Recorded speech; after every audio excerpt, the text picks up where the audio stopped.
Beyond the pages. Beyond the pages. Hello everyone, welcome to the first episode of Beyond the Pages. I'm your host, Judith, and joining me today is my co-host, James. We invite you to join us on an exciting journey into the enchanting world of book lovers. In this first episode, titled A Day in the Life of a Book Lover, we will be exploring the magical moments, habits, and experiences that shape the lives of those who are truly captivated by the written words. Before we dive into the intricacies of today's episode, I'd like to introduce our special guest for today. She is a devoted book lover who finds solace, inspiration from countless pages of different stories. Her name is Mrs. Mayowa Aiede Paul. You are welcome. Thank you very much. Yeah, absolutely. We can't wait to hear all about our special guest. This is Mayowa, is an ardent book lover. She studied mass communication and she is currently a sub-editor with Accessible Publishers Limited. Mrs. Mayowa, we are very glad to have you join us. Let's start with your routine. Can you walk us through a typical day in your life? How do you incorporate reading with your daily routine? Okay, that's easy. As you said earlier on, I am an editor, and because of the kind of job I do, I have the opportunity of reading stories almost every time of my working hours. Most time I have the opportunity of coming across new stories. Because of this, it makes it so easy for me to incorporate reading. I mean, when I'm at work, I'm reading, even though it's my job, but it's something I have passion for, that I enjoy doing. Mostly, my work hours, I would say they are enveloped with reading. It makes it so easy for me. Wow, so that's so seamless. We would love to know what your bookshelf look like. Can you give us a glimpse into your bookshelf? Yeah. The gems, like the authors? Well, my bookshelf for now has much more romance and some detective stories. Then one or two supernatural/adventure stories. I have a book by Dan Brown, supernatural kind of stories, or a little bit of detectives. Yes, books like the Da Vinci Code, the Angels and Demons, Lost Symbol. Although I don't have that, but books like that is his books. Then I have some romance. I have some Christian romance. There's a particular author, Taiwo already nailed to be. She writes about Christian courtship. There are stories, but just to explain the courtship, I have books like Love on the Pulpit, Tears on My Pillow, Shadows from the Past, books like that. What about some other Nigerian authors that you... Okay, I have Winsala Ake. I have Chinua Achebe's Fall Apart. Books like that, or those old renowned authors we used to enjoy those days, I still enjoy. I have some of their books. You mean just calling English? What about other languages? Do you have them? Well, for now, I read both Yoruba novels and English to English. The Yoruba novels, for me, I started reading it because there was a point in my life that I only moved to a new environment, and I did not see anyone who has any stories for me to read. And I kept on asking my friends then that, do you have stories? Do you have? They will keep on telling me no. So one day I was opportune to talk to a particular girl, and she told me that they have stories, but they are Yoruba stories. And I was like, what's this now? How will I do? Because of that, I had to force myself to. I think the first one she gave me was Owojuode. And my late dad, he also reads stories a lot. Then he can read Yoruba very well. So I started reading the stories. I'll read it out loud. Of course, I made a lot of mistakes. And my mom and my dad, they would just shout and tell me, no, that's not what's there, And at the end of the day, I got used to reading it and I enjoyed it. That was how I was able to incorporate Yoruba language into my reading. So that's my... Okay, we know that obviously we'll be having some book lovers listening to us and they want to learn one or two things. So as a book lover, during your weekends, how do you incorporate reading? So also that other people can learn. I make use of applications that they will read text aloud for you. So even while I'm working, maybe while working in the kitchen or doing whatsoever, I make use of that opportunity. It's not every time that I have the opportunity of carrying a book around. Or there are times that maybe the environment just does not allow me to hold a book. As a matter of fact, I prefer reading books that I can hold. I enjoy it. I enjoy the smell of books. I so much enjoy hardcover, but there are times that it's just not possible. Times like that, I read online. Then another thing is, for me, on social media, I look for pages that update stories. Yeah. On Facebook, there are some pages like that where they are for book lovers. Yeah. And there are pages that do every day or maybe like 2 hours. Some authors stories. I read stories there sometimes too. So even when people see me checking Facebook, most of the time it's not just because I want to surf the internet. It's because I want to read stories. Can you share with our listeners any particular book that has profound impacts on you? Well, there are lots of books like that, but there's one that, stand out. Wow. The title is A Woman of Substance by Bradford. This story is about commitment, it's about determination and courage. A young, poor girl who had to be an housemaid in a mansion.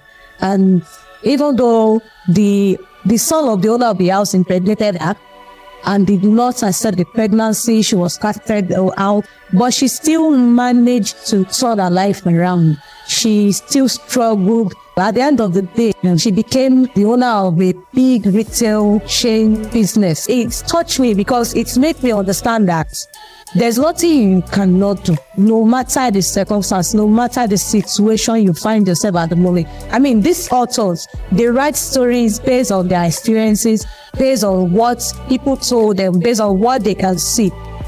A lot of people are out there struggling and thinking and wondering if they're at a point in their life, they'll be able to turn their life around or better.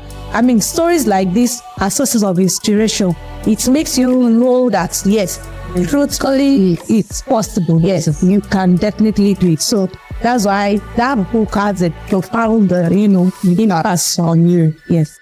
Before we started showing, we're actually talking about one other book that has a great impact in life that you learn one or two things on, like the Benue. You're talking about business. So I'd like you to share more light to that because I'm highly interested in it.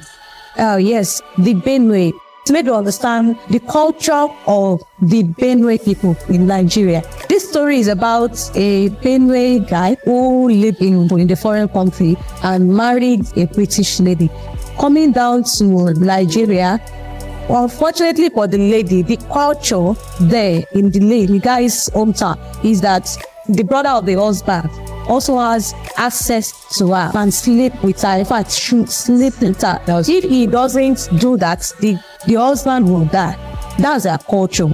Imagine the way that would look like to a white woman. It sounds barbaric, it sounds disgusting and shocking. The story has a lot of twists and plots, and in fact, when I read that story, I had to check online and find out, is this thing really happening or is this just from the author's imagination? I discovered that is what is happening. I mean, that is a particular set, the culture of that tribe. That's their culture. They believe in it. I mean, when you read some books like that, you discover that things are really happening in the world, and you'll be surprised and be shocked. And you just be wondering, in this day and age, this thing is still happening. Stories like that, it's really made me feel like, wow. And I think people are already getting out of those cult. Yeah, trust me, but this thing is still happening. I've forgotten the name of the author of the Benue now, but it was published by Accessible Publishers. The story is really nice, and for people who are like me, who like to know about other culture and who are curious, I really advise them to check out the book. That's an amazing one. Even if you love book, keep reading and reading the book. There's this point in time that you experience this book really slow. Like, how do you manage it? We like it to try to enlighten some of our listeners to know how they can also manage it in that kind of series. How do you manage it as a book lover? Well, so far in my life, I've experienced that twice. And the reason is because there are times when reality will dawn on you. I mean, you understand the fact that, okay, this is my own life. This is not a storybook. When we read, especially people like me that read for pleasure, you read to escape from reality. You read to entertain yourself. When you read, you get lost in that story. You put all your mind. In fact, you imagine it and it will look like you are the one in the story. But after finished reading the story, you now start getting on by. Maybe you are looking for a job, or maybe you are looking for a child, or you are looking for a husband, and then you now start remembering, oh, this is my life. I remember that it was at such points in my life that I had that reading slump, and the way I was able to overcome it was I had to start more like taking baby steps all over again, just to make myself get more interested in reading. Because the point is, for me now, my best stories are romance, happily ever after stories. I had to go back to reading a romance story that I have always enjoyed from an author that I enjoy, Julia Quinn. I had to go back to reading her book track, and that was what revived me. So if you are experiencing a reading slump, I will advise that the best thing is look for one story that you used to enjoy, that you really enjoy. Pick that story. It will help you revive that feeling again. Wow, that's motivating. So before we wrap up this captivating conversation, I would like to know, what advice do you have for those who are trying to cultivate the habit of reading? Okay. For someone who wants to cultivate the habit of reading news, I would say you should know yourself and know what speaks to you, know what aspects of life you like. For somebody like me that likes reading romance, that likes happily ever after, and because I'm a very positive person, I like reading detective stories. Okay, so for someone like me that like reading romance, that like reading detective stories now, I would prefer books that fall in that line. For somebody that does not read any novel before, but you want to cultivate that habit, you should pick something that aligns with you yourself. Don't pick something that you will not be interested in. Don't pick a story that will make you feel bored. For example, now, even in the romance section, for example, there are 3 authors. We have Julia Quinn, we have Nora Roberts, we have Daniel Steele. These 3 authors, these 3 ladies, they write romance, but they have different aspects and they have ways of writing it. For me now, if I'm opportune to pick one of these authors, I would definitely go for Julia Quinn, because me, I like stories that has to do with happily ever after. I like stories of princesses, of dukes, of duchesses. I love stories like that. Look at that Queen Charlotte, that popular movie. It was written by Julia Quinn. For me, I enjoyed that story. I enjoyed the storyline. Do you know that after watching the movie, because the movie came after all the other books, I had to go and read the book so that I will enjoy it more, because I love reading it. Nora Roberts now, she writes romance stories that has to do with a bit of fantasy and supernatural. Okay, I remember a particular series that I read, the Key series. He wrote Key of Life, Key of Knowledge, Key of Valor. This story, they are just like Sleeping Beauty. You know that storyline. Saying somebody wrote something like Alice in Wonderland and comparing it to The Duke and I or Julia Quinn. For somebody like me that prefers happily ever after romance, I would definitely go for Julia Quinn's book. Then Daniel Steele, as much as I like this author and as good as she is, her book will not be my first choice, because she writes book about star-crossed lovers. For me, I want to read a romance story that will make me feel, oh, there's hope for love in this world. But Daniel Steele will write about harsh reality. She will write about maybe lovers. For example, I remember a story of hers I read. It's about a woman who is married to another man, but she is in love with another man. This woman already gave birth to a son for the man she's married to, even though she did not love the man. And one way or the other, she met the other guy at one seminar in another country, in a different country. Now, all through the story, you not believe that they did not meet more than twice. All through the story. And the story made us understand that they lived for over 30 years after meeting. Then they did not meet more than twice. And eventually, they did not marry. As I said, Numa was married. She was married to someone else, against her wishes anyways. But my point is, now she had the opportunity to leave the guy, but she did not want to leave because she's considering the son. Do you now prefer the author to write that she left the husband did not wrong her? Well, but because she found there's other love. It is a story, and I'm reading it. If I'm reading a story, I want to read it for entertainment purposes. Yeah. So I don't want to start making. I don't want to be disturbing my brain. I don't want harsh reality. We have a lot of reality going on already. So we don't. I mean, we want to read for pleasure. Yeah. We want to understand, to enjoy, to entertain ourselves. For somebody like me, let me read because I want to entertain and enjoy myself. That story, at the end of the day, I was just like, oh my God, I already know that there's still that book ahead. Then I took it because I had no choice. Do you understand now? Yes. If you want to cultivate reading, pick something that lies within your interest, something that you are interested in. If it's Christian romance, pick it. If you like Christian stories, pick a Christian story and read. And if you like stories about Boko Haram, you can read The Brides of the Infidels by Anote. I mean, the story is about the reality, the harsh reality that the Boko Haram victims face.